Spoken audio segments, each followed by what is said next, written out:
Hi there. So what you just saw there was what I call ecosystems resonance, and it's something that I'm going to try and put into words, but really part of the reason why I wanted to just show it in the beginning is that it's not really something that translates that well into language.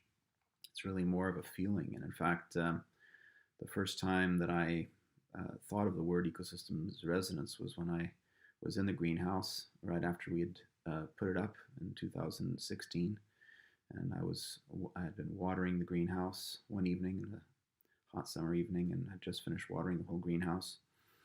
And I was standing in the middle of the greenhouse, and I could just sort of feel this wave of resonance of being in an ecosystem that I was a part of, that I had built together with nature, and I could kind of feel it felt like I was being thanked by my environment for the work I'd been putting in to establishing that ecosystem. And I sort of wondered, well, what is this feeling, and how does it work? How do you achieve it, and how can I have more of that? Because it felt just felt right. Felt like something that I wanted more people to experience, and also more plants to experience, and insects to experience.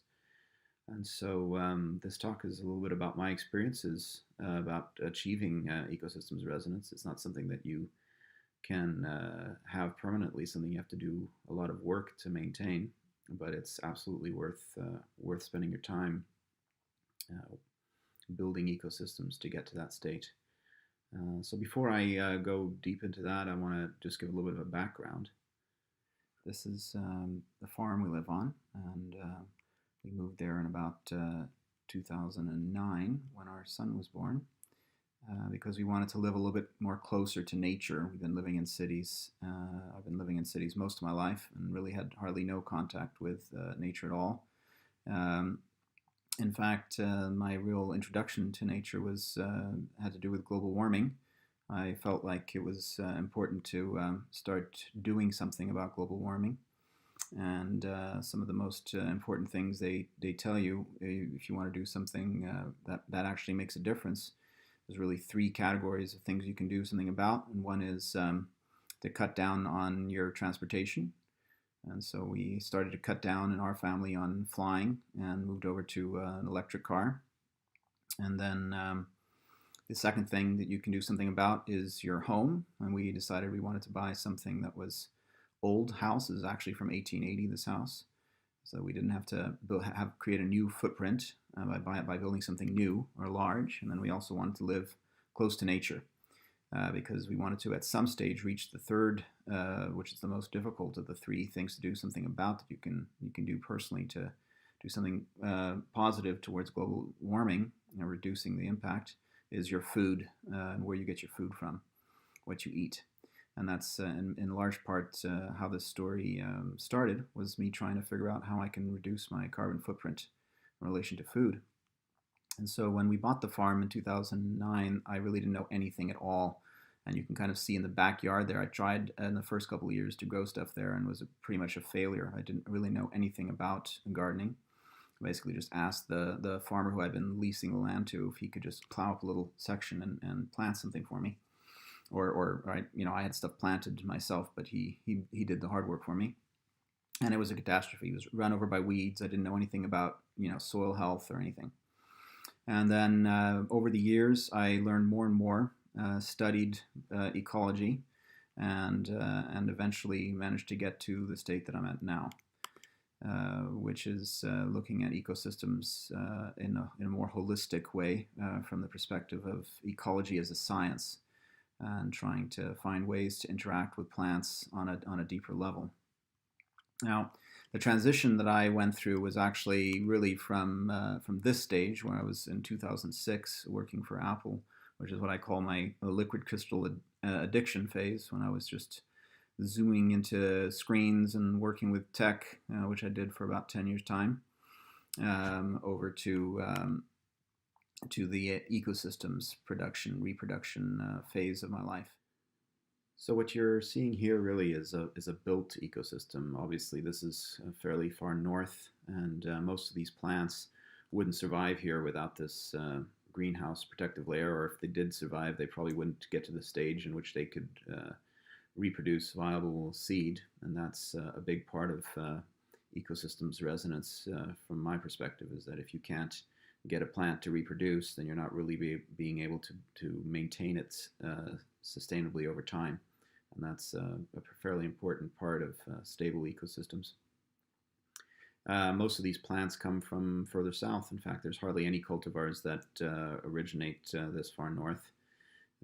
And they all have long histories of coevolution with cultures all around the world. And part of getting to know these plants is getting to know their histories, which cultures and which tribes it was, and sometimes individuals who've done work on these plants, and sort of maintaining that continuity and working with them to adapt them to the local conditions. And as you can tell, this designed ecosystem is there's a lot that goes into getting it to work. I mean, you have to sort of do conductor work, is what I like to call it. I mean, you really are a keystone species in an ecosystem like this. These plants are reliant on you to water them. They're reliant on you to feed them, to make sure that the conditions are right. We have to ventilate. We have to regulate weeds, all these types of things to being able to get these plants to live good lives. And of course, we're trying to build a stable ecosystem that holds energy, that holds nutrients, that doesn't leach. That's what I call low entropy ecosystem, as opposed to a high entropy ecosystem, which I'll talk about more in detail later. But a lot of it has to do with timing, about observing energy, about boundaries, about appropriate tools, patience, and a lot of observation and interaction, and trying to get past the bottlenecks that there are plenty of this far north. And so to get to this stage, you have to do a lot of work in trying to get a hold of different types of genetics and all the knowledge that you need to be able to build this sort of an ecosystem. For me, a lot of that work was done in the last 2 years as I studied organic agriculture, actually. Although I have to say I focused on ecology, I felt that a lot of the syllabus that we learned that had to do with the organic side of agriculture was sort of lackluster compared to the agriculture side. A lot of it was about techniques and about managing farms and so on, not that much about ecology. And I'm really mostly interested in ecology and what a stable ecology is, because I want to be able to be a part of the answer moving forward in this ecological crisis that we're in. And so I focused my thesis. I focused on really studying the sort of the key ideas from ecology, and I try to apply them to meet the challenges of global warming and loss of genetic diversity, and formulated that into a thesis, which you can have a look at there. A couple of key ideas in my thesis that I'm going to go into here today. I can't go into the whole thesis, but the key ideas are emergent properties, entropy, and then metabolism as entropy offsetting. Before I get into these concepts, I just want to touch on resonance. Humans all instinctively, like all animals, and I would say all life forms, have senses that pick up on when something is resonant and when it isn't. We hear a nice, beautiful sound, sound of water flowing through a river, for instance. We instinctively feel calm and happy about it. Whereas if we hear a terrible screeching noise or something, animal screaming, then the dissonance tells us right away that something is wrong. And so this sort of a property is something that you find throughout nature, and it's also throughout societies. I mean, if you look at sports, for instance, you see people constantly trying to achieve resonant states. And here we see somebody's surfing, and he's right in the wave of the energy, and he's spent a lot of time mastering the ability to resonate with waves. And the same is the case for all kinds of different sports, both sports that we do on our own and sports that we do in groups. So for me, it's trying to get this sort of a state to happen in ecosystems is really the core of what I'm looking at. And this is really a kind of a flow state in which you're not really conscious. I should say you're conscious, but you're not really thinking about, you're not rationalizing what you're doing. You're just in the moment and you're flowing. And it's the same sort of experience I've had when doing well in the greenhouse and working with ecology. I'm just moving around. I'm flowing with the day. I'm not following a strict path. It's more sort of an instinct that and I'm able to sort of enjoy it at a totally different level. So it's really about passion and love and yeah, and this is what for me is resonance. And to get there, it's many multiple different layers, and it's those layers that I've been trying to understand. And to understand them, this concept of emergent properties, which I got when studying ecology in a book called The Fundamentals of Ecology. The quote is, as components are combined to produce larger functional wholes, new properties emerge that were not present at the level below. Accordingly, an emergent property of an ecological level or unit cannot be predicted from the study of the components of that level or unit. So the book gives a couple of examples here. Obviously, if you start at the very bottom, the smallest, we've got atoms and then molecules and cells. And we move up to tissues, organs, and then organisms, and then on up from there. And at each level, you have to understand the level at its own level and the logic of that level. And so I'm going to start at the cellular level, which I think is really important. I don't know so much about physics, so I can't go much further down than that. But on the cellular level, I've been looking, especially going back in time, and looking at what's called a symbiogenesis event. And this is a theory that Lynn Margulis, who's also the co-founder of the Gaia hypothesis with James Lovelock, discovered back in the 70s. And basically what it states is that there are two different lines of single-celled organisms that merged about 2 billion years ago. And out of that merger, we got mitochondrial DNA and also chloroplasts. And so without this sort of a symbiogenetic evolutionary event where two different lines of evolution came together, we wouldn't have the three kingdoms of plants, animals, and fungi that we have today. So basically the ecology that we have today comes out of the merger of two different lines, a symbiogenesis event, as it's called. And this is quite a pivotal event, and it's really important from many different perspectives. But looking at it on the sort of the energetic perspective, if you look at photosynthesis, we all know that with light and carbon dioxide and water, we get carbohydrates or sugars, which is what plants are producing. So that's the energy product of the plant part of that symbiogenetic event. And on the animal side, we have the mitochondria, which are really sort of the energy storage and production parts of the cells of our body.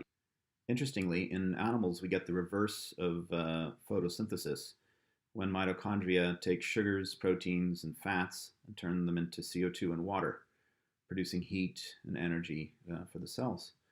So it's quite interesting how those two evolve together, and even the link between plants and animals, it's still there, all those millions of billions of years later. Now, what's interesting about mitochondria for me, I think, is that they're not a part of the double helix, which is where the structure code is stored. But mitochondria have far fewer genes than what you get in the double helix, and they're not reproduced sexually. They're transmitted from mother to offspring in most cases.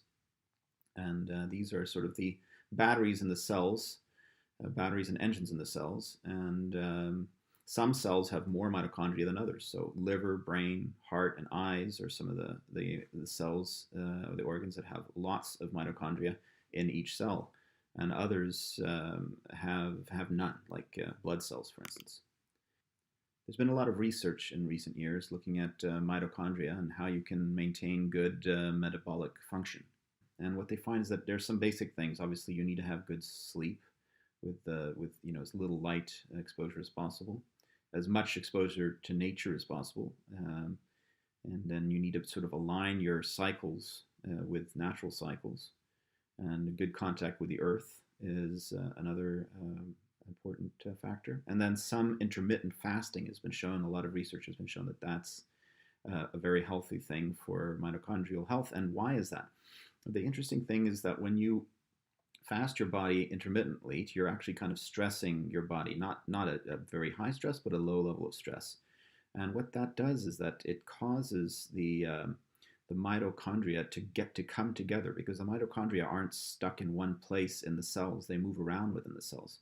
And when they're stressed, they kind of huddle together and they sort of vibrate, or they resonate together. And this is called fusion. And when they do that, they sort of tag the mitochondria that are unhealthy. And this is called mitophagy, perhaps. And basically what they do is they try and get rid of the dead or damaged mitochondria. And so by doing this, you're able to clean out some of the or the dissonant mitochondria. And that's important because the other part of mitochondrial health is that mitochondria have to reproduce themselves, and they are always reproducing based on the most healthy mitochondria. So that's called mitochondrial biogenesis. And so by doing that, you're kind of maintaining the battery health of your mitochondria, and that's shown to be quite important. So here's a picture of them sort of in fusion and resonating together, the mitochondria. It's important to do this because this is sort of the gateway to health in general in your body. If you don't have energy, you're not going to be able to maintain any of the other functions, and that's going to lead to all kinds of other causes of illness and death of cells, and eventually of the body. And it's a dissonant state when you don't have good, healthy mitochondria. So one of the interesting findings is that if people who eat high chlorophyll diets, that is to say, eating a lot of plants that are leafy plants, they're going to be absorbing a lot more light, actually, and that there's a link between chlorophyll diets, high chlorophyll diets, and high health of mitochondria.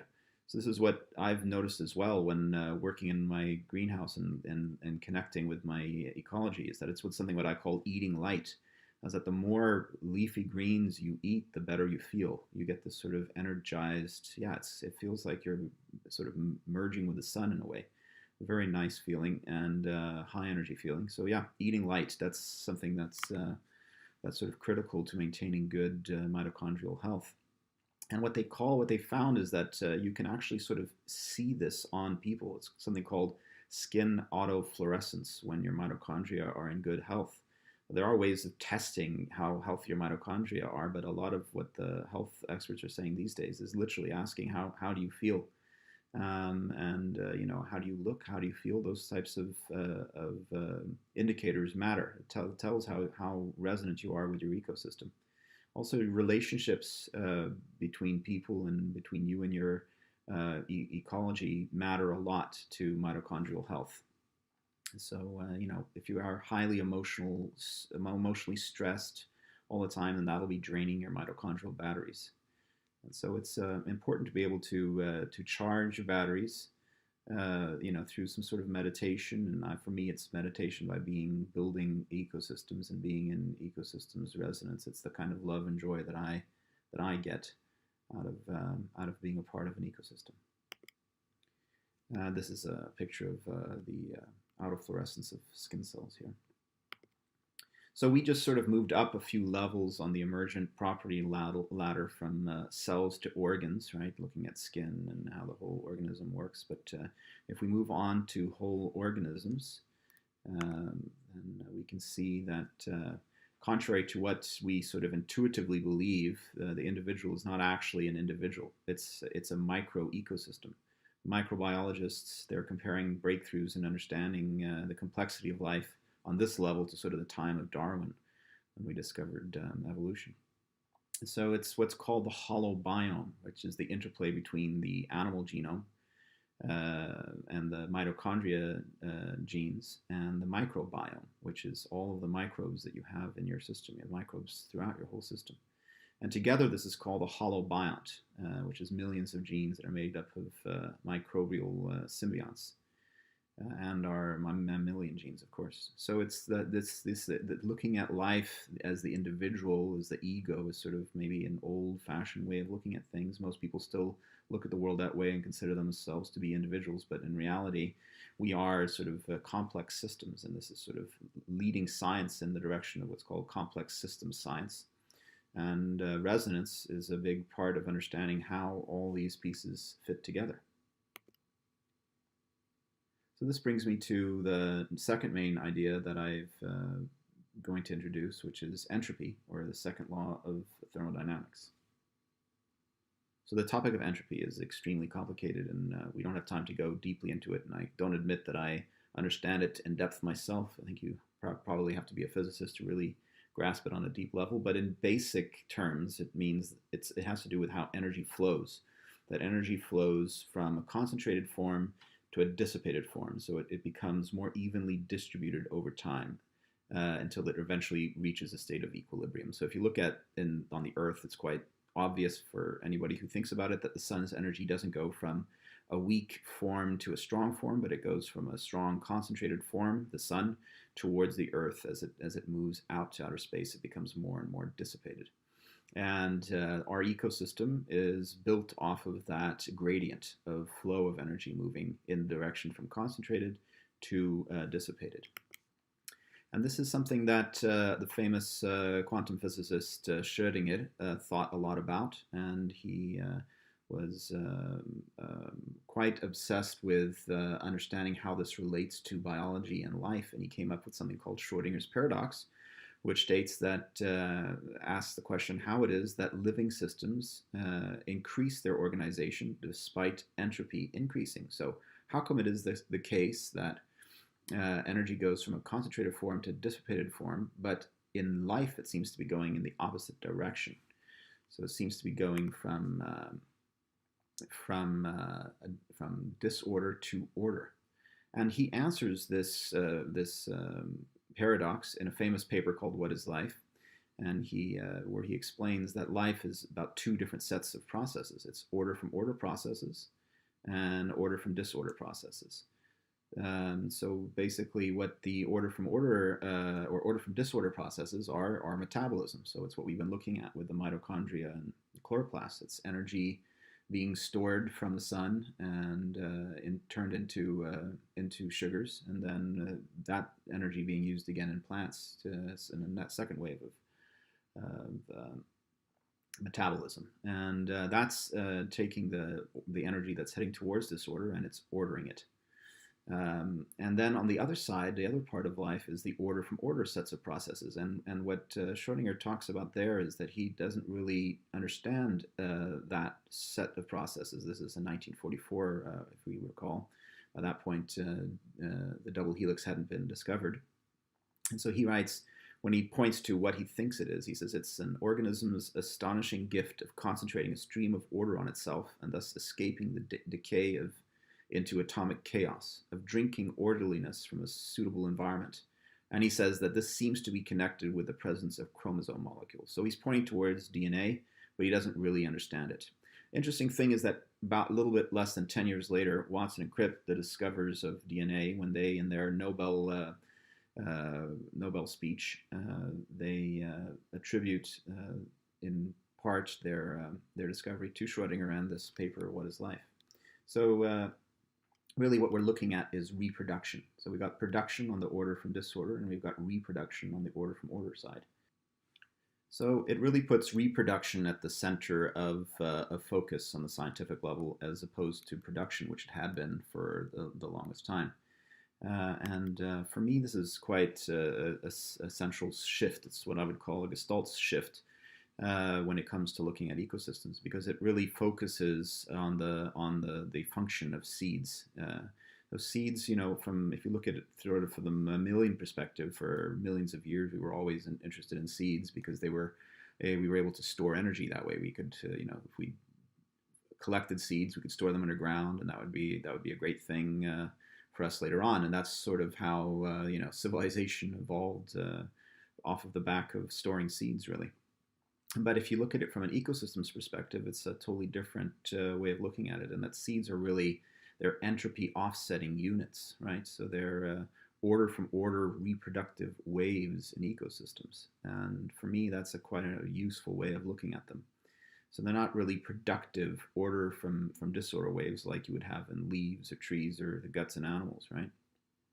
And so the ecosystem's function then of a seed is to make it through high entropy bottlenecks like winters, diseases, fires, floods, and old age.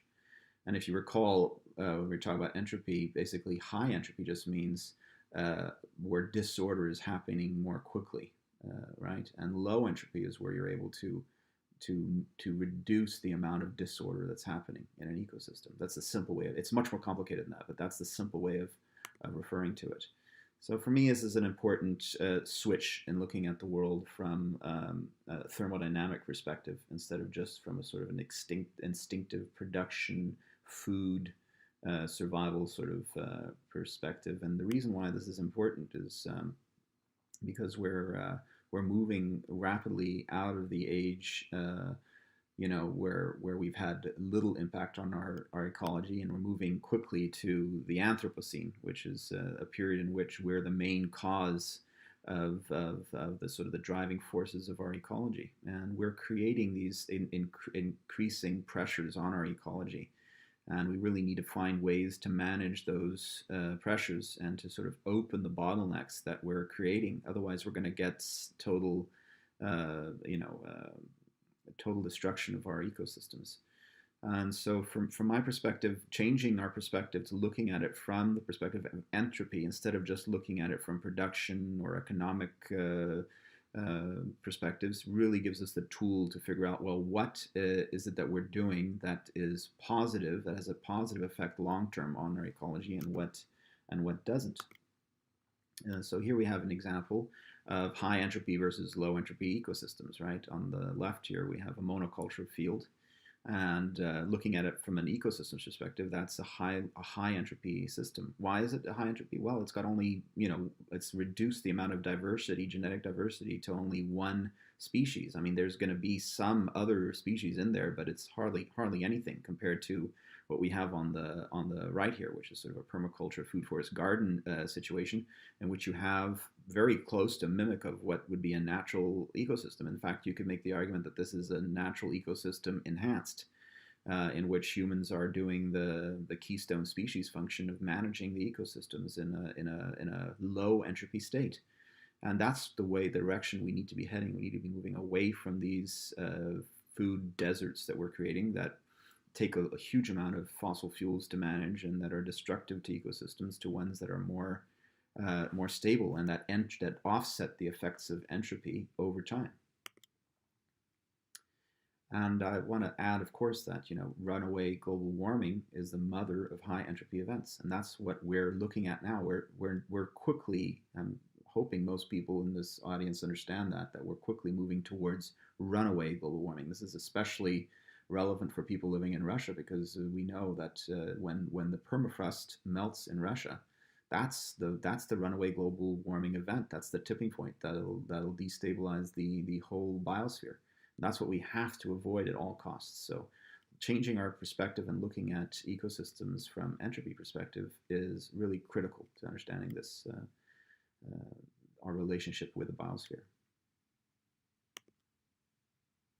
And it's not just the Anthropocene, from the species perspective, but it's also has to do with our cultural heritage, right? So over the last 100 years, because of monoculture and machines entering agriculture and people leaving the countryside and moving towards the cities, we've created our own bottleneck of our own cultivars. And all the diversity that we had, this is a map of sort of the American cultivar diversity, and you can see that within 100 years or less, we've decimated like 80-85% of our cultivars. So we need to find ways to bring them back and to take care of them, and that's really what community seed banks, which is what the Norwegian Seed Savers that I work for, are focused on. This is the one in Austria called Arkenua, and they have about 15,000 members, and this is a vegetable sanctuary where they do the reproduction of all the varieties that they have on site, and all their members partake in stewarding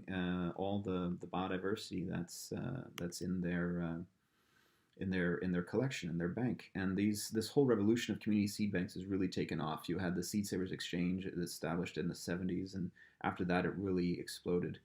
Our organization, this is just for Europe here, our organization was established in 2017, so it's not even on this chart. And of course, the Russian connection here is that, you know, one of the main inspirations behind the community seed bank revolution is Nikolai Vavilov and the Vavilov Institute. And to me, that's a really important cultural heritage to be proud of and to link to and to try and maintain and become a part of. So this brings me back to a concept that means a lot to me, and this is a keystone species. Which keystone species are species that have disproportionately large effects on their environment. For instance, a wolf or a bison or an oak tree. These are examples of keystone species. And what's interesting, of course, is that humans have been keystone species in some cases positively for thousands of years. But then, of course, in recent times, we've lost that role and been heading away from stable ecosystems. And what I would like is for more people to sort of take up the role of becoming keystone species again. Some of the key individuals that I look to as keystone species who are spreading the knowledge about how to become better keystone species are people like Dr. Elaine Ingham of the Soil Food Web. I listen to her podcasts here, which you can see on Sustainable World Radio, and that really inspired me to get into the Soil Food Web, what it is you need to have resonant soil. And I'm not going to get into that here because that's a whole class on its own. In fact, you could study that your whole life and never really understand all of it. But suffice it to say, you need to have resonating soil to be able to have resonating plants and resonating ecosystems. Other examples of keystone individuals are that I'm connected to is the last Mandan corn priestess, whose name was Scattered Corn. She was the daughter of Moose Slowly. And this is the Mandan squash, which is one of the varieties that I steward. And here's another one, which is Shetland Kale, and this is the islands of Shetland, not far from here. And there they have been growing this special kind of kale for at least 400 years, maybe even longer. And they create these little micro ecosystems called crobs to protect them through the winter. So just like they did in Shetland, you have to make some sort of micro ecosystems or microclimates to protect from the harshness of the environment. This is something that life has always been doing. I mean, the membrane of the cell wall, both on the cell and on the mitochondria, are examples of that. And humans need to be sort of shaping their ecology at the same time. I mean, it's not possible to adapt without at the same time shaping your ecology. Those two things are two sides to the coin. And humans can apply sort of the emergent level of consciousness that we have, our awareness, our ability to understand how bits of ecology fit together to improve ecology in a much faster way than if we just let things happen on their own. So for me, building ecosystems or constructing environments, that's an alternative to adapting to them. I find that to be quite useful, especially considering the direction in which we're going, in which ecosystems will become more and more unstable. We're going to need to have ways to protect from those extremes. And so this is, in my case, I use this heating bench to sort of start everything up, to open up the bottleneck in my greenhouse. It's sort of a micro ecology or micro climate within a microclimate. And I only use 1% of the energy it would take to heat up the whole greenhouse, because I can keep my plants in there instead of heating up the whole greenhouse in the springtime. And that's one tool that I use. I want to turn a little bit to sort of the flow aspect of ecosystems resonance, because it's not as if you're always going to be at that peak resonant, riding the full wave of an ecosystem. The ecology goes through many different waves, and it's one of the things that I've learned to ride different waves. And I'm going to look quickly here at just one family of plants, which is the Amaranth Plants, and to show how you can sort of ride one wave after the other. This is something called Atriplex Hortensis, which is sort of almost a wild amaranth plant, and I sow this even before the frost is done. I can sow it, and you can see they'll sprout that early. And you can cut and come again and make salads from this from really quite early on in the season. And here's another amaranth, which is strawberry spinach, and it's also very related to quinoa, as you can see on the leaves there. And you can sow that quite early in the season as well, and it gives these beautiful berries. So that's another wave of amaranths that I use. And then there's, of course, amaranth. This is tricolor, which is a small leaf amaranth. And they're extremely healthy plants, lots of calcium and protein in them. And then there's Amaranth hybridus, which is the proper big tall amaranth, and that's sort of at the peak residence phase. You know, these plants can get 2 meters tall, and I eat a lot of the leaves there. I don't eat the seeds there because, of course, I want to save the seeds, but also because I don't produce enough for that to be worth it.